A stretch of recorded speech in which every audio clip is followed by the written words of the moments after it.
Yes. तो हमारा next topic है फोटो इलेक्ट्रिक इफेक्ट। तो फोटो इलेक्ट्रिक इफेक्ट क्या है, सिंपल सी लैंग्वेज में कि इधर से अगर हम कोई इंसिडेंट लाइट डालते हैं किसी मेटल सरफेस के ऊपर तो यहाँ से इलेक्ट्रॉन इजेक्ट हो जाता है।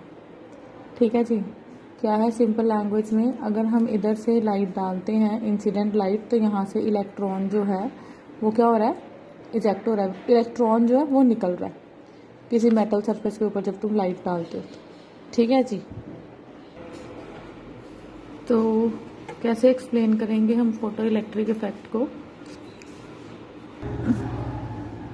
हाँ जी, तो कैसे एक्सप्लेन करेंगे। When radiations with frequency greater than a certain minimum frequency, radiations जो है एक फ्रीक्वेंसी से ज़्यादा स्ट्राइक करती है मेटल सरफेस पे तो इलेक्ट्रॉन्स इजेक्ट होते हैं मेटल सरफेस से। इस फिनोमेनन को हम बोलते हैं फोटो इलेक्ट्रिक इफेक्ट, और जो इलेक्ट्रॉन्स एमिट हो रहे हैं उसको बोलते हैं फोटो इलेक्ट्रॉन्स। तो यहाँ से देखो इंसिडेंट लाइट पड़ रही है तो यहाँ से इलेक्ट्रॉन जो है वो इजेक्ट हो रहा है। तो जो इलेक्ट्रॉन इजेक्ट हो रहा है उसकी जो एनर्जी है that is equals to kinetic energy half mv square.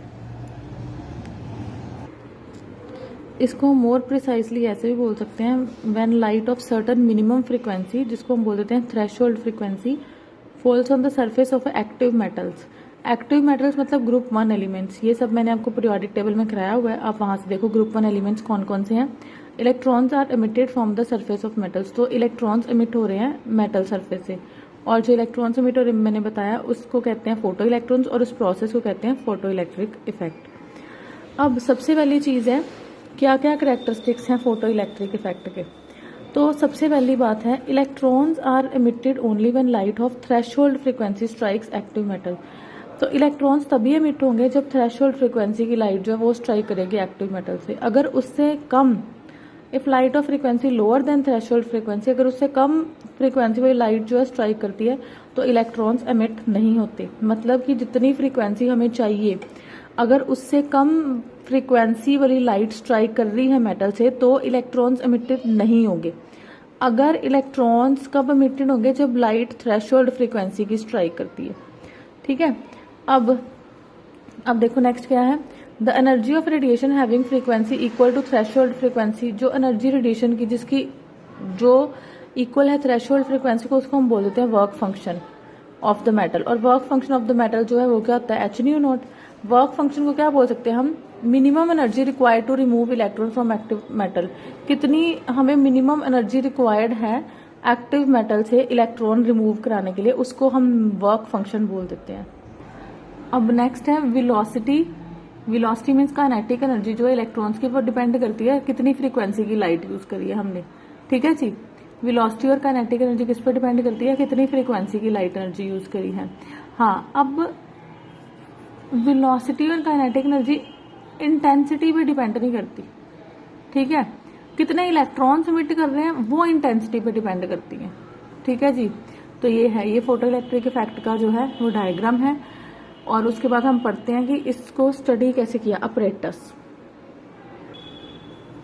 अब देखो ये अपरेटस है जिससे हम फोटो इलेक्ट्रिक इफेक्ट को स्टडी करते हैं। ये जो अपरेटस है इसमें ये इवैक्यूएटेड ट्यूब है। ठीक है। यहाँ पे इसकी बैटरी लगी है और यहाँ पे ये कैथोड एनोड है, इस साइड पे कैथोड है। तो इसने ये क्या लिखा मैंने, consist of evacuated tube fitted with 2 metal plates connected to ammeter as shown below. The metal surface is expose to radiation is made cathode. तो यहाँ पे ये मेटल सरफेस है जहां से यहाँ पे लाइट इंसिडेंट कर रही है तो यहाँ से इलेक्ट्रॉन निकल रहा है। ठीक है। अनदर वन इज एनोड, ये एनोड है। अब जैसे ही लाइट जो है सफिशिएंट एनर्जी की मेटल सरफेस के ऊपर पड़ेगी तो इलेक्ट्रॉन्स एमिट होंगे। ठीक है। इलेक्ट्रॉन्स एमिट होंगे तो जहां ये इलेक्ट्रॉन एमिट होंगे उसका हम काइनेटिक एनर्जी कैलकुलेट कर लेते हैं। ये अपरेटस है जिसने स्टडी किया था फोटो इलेक्ट्रिक इफेक्ट को। यहाँ से हम लाइट को डाल रहे हैं, यहाँ से ये जो मेटल है ये कैथोड ली है हमने, यहाँ से इलेक्ट्रॉन एमिट होंगे, एनोड की तरफ जाएंगे ऑब्वियसली। तो यहाँ से हम उसकी काइनेटिक एनर्जी जो है वो क्या करेंगे, कैलकुलेट करेंगे। अब इलेक्ट्रोमैग्नेटिक थ्योरी ने कहा था कि अगर हम रेडिएशंस डालते हैं डिफरेंट फ्रीक्वेंसी की मेटल सरफेस पे तो इलेक्ट्रॉन्स एमिट होने चाहिए मेटल सरफेस से। ये कहा था इलेक्ट्रोमैग्नेटिक थ्योरी ने कहा था। जैसे कि मैंने आपको बताया था इलेक्ट्रोमैग्नेटिक थ्योरी ने क्या बोला है कि जब हम लाइट स्ट्राइक कराते हैं तो लाइट जो है रेडिएशन कॉन्टिन्यूसली निकलती है। तो अकॉर्डिंग टू इलेक्ट्रोमैग्नेटिक थ्योरी, तो यहाँ मैंने लिखा भी है दस radiation of every frequency, her frequency की लाइट जो है उसको रेडिएशन अपना एमिट कराना चाहिए, उसको अपना एमिट करा देना चाहिए, ठीक है। बट मैंने क्या बोला, जब लाइट एक पर्टिकुलर फ्रीक्वेंसी की, थ्रेशोल्ड फ्रीक्वेंसी की पड़ती है तो ही इलेक्ट्रॉन निकलता है। मतलब हर फ्रीक्वेंसी की लाइट जो है वो इलेक्ट्रॉन एमिट नहीं कराती है, ठीक है जी। इसका मतलब है कि इलेक्ट्रोमैग्नेटिक थ्योरीज को एक्सप्लेन नहीं कर रही फोटो इलेक्ट्रिक इफेक्ट को। तो ऑल्सो एनर्जी जो है लाइट की वो किस पे डिपेंड करती है, इंटेंसिटी पे, ठीक है। बट ऐसा है नहीं है, ठीक है, करनी चाहिए बट ऐसा है नहीं। मतलब इलेक्ट्रोमैग्नेटिक थ्योरी जो है वो एक्सप्लेन नहीं करती फोटो इलेक्ट्रिक इफेक्ट को। अब नेक्स्ट अगर मैं प्लैंक्स क्वांटम थ्योरी की बात करूं, तो प्लैंक्स क्वांटम थ्योरी ने आपको पता क्या था कि एनर्जी जो है वो पैकेट्स की फॉर्म में निकल रही है। और ये भी उसने बताया था कि एनर्जी जो है हर पैकेट की एच न्यू है, एन एच न्यू है, ये भी मैंने आपको एक्सप्लेन करा चुकी हूँ। तो मतलब जब लाइट पड़ रही है सरफेस के ऊपर तो वो अपनी जो एनर्जी है वो ट्रांसफर कर देती है इलेक्ट्रॉन्स को, ठीक है। फिर मतलब जो मेटल के बीच इलेक्ट्रॉन्स हैं उनकी एनर्जी इंक्रीज होगी, तो फिर उसमें से क्या, जब उनकी एनर्जी मैच करती फिर इलेक्ट्रॉन निकलता है। Electron will only be emitted by the surface of metal, energy transfer is equal to h nu not is greater than force of attraction between nucleus and electron. हाँ जी, तो जो उसमें से इलेक्ट्रॉन फिर ही निकलता है। तो इलेक्ट्रॉन्स जो अमिट हो रहे हैं उसको हम, जिन रेडिएशन से, उसको हम बोल देते हैं थ्रेशोल्ड फ्रीक्वेंसी। अब उसने कहा अगर लाइट फ्रीक्वेंसी जो है थ्रेशोल्ड फ्रीक्वेंसी से ज्यादा पड़ रही है तो टोटल एनर्जी ट्रांसफर हुई एच न्यू, चाहिए कितनी, इसको एच न्यू नॉट। तो एक्स्ट्रा एनर्जी कितनी है, टोटल एनर्जी जितनी मिल गई, सपोज आपको 20 रुपए रिक्वायर्ड है, ठीक है, आपको मिल रहे हैं 50 रुपए, तो फिर बचे कितने, 50 माइनस 30। तो यहाँ पे एक्स्ट्रा एनर्जी का बची total energy of radiation h nu minus energy required to remove electron h nu not. तो जो एक्स्ट्रा एनर्जी बच जाती है वो क्या होती है, जो एक्स्ट्रा एनर्जी बच जाती है वो क्या होती है, जितने वो इलेक्ट्रॉन निकलता है उसमें जो काइनेटिक एनर्जी आई थी, मतलब एक्स्ट्रा एनर्जी जो है वो क्या होती है, is equal to kinetic energy of the electron emitted. तो मीन्स की kinetic energy is equal to h nu minus h nu not. तो यहाँ पर ऐसे तुम यहाँ पे लिख भी सकते हो कि extra energy is equal to h nu not ना, तो kinetic energy is equal to h nu minus h nu not. तो काइनेटिक एनर्जी जो है वो क्या आती है, तुम्हें पता है हाफ एम वी स्क्वायर, तो half m v square is equal to h nu minus h nu not आता है। तो मतलब जितनी ज्यादा हम फ्रीक्वेंसी यूज कर रहेंगे उतनी ज्यादा इलेक्ट्रॉन की काइनेटिक एनर्जी होगी। जितनी ज्यादा फ्रीक्वेंसी हम डालेंगे उतनी एक्स्ट्रा एनर्जी होगी, उतनी ज्यादा इलेक्ट्रॉन की काइनेटिक एनर्जी होगी ना, क्योंकि बचेगी ज्यादा एनर्जी।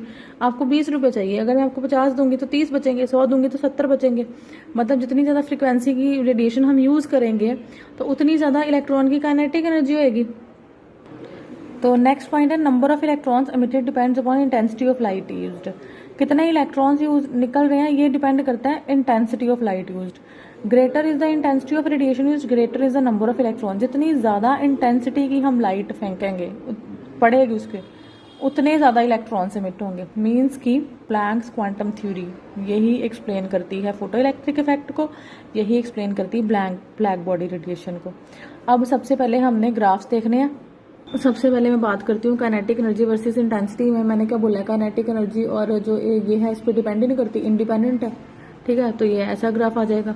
दूसरा मैंने बोला जो है electron kinetic energy versus light frequency, तो ये ग्राफ, तो ये इक्वेशन पता है, kinetic energy is equal to h nu minus h nu not. तो अगर हम kinetic energy versus nu graph खींचेंगे तो ये आपको पता है ये क्या आ जाएगी, स्लोप, मतलब स्लोप क्या आ जाएगी एच, और एच न्यू नॉट आपके पास आ जाएगा इंटरसेप्ट। तो ये आपका स्ट्रेट लाइन ग्राफ बनेगा। तो इससे पता चलेगा 1 इलेक्ट्रॉन वोल्ट क्या है। 1 इलेक्ट्रॉन वोल्ट है energy acquired by electrons when accelerated through potential difference of 1 volt. कितनी एनर्जी एक्वायर करते हैं इलेक्ट्रॉन्स, हम उनको 1 वोल्ट पोटेंशियल डिफरेंस देते हैं। Charge on electron into 1 volt, charge on electron क्या था 1 × 6 × 10⁻⁻19, तो कूलम वोल्ट। तो कूलम वोल्ट किसके बराबर होता है, जूल के।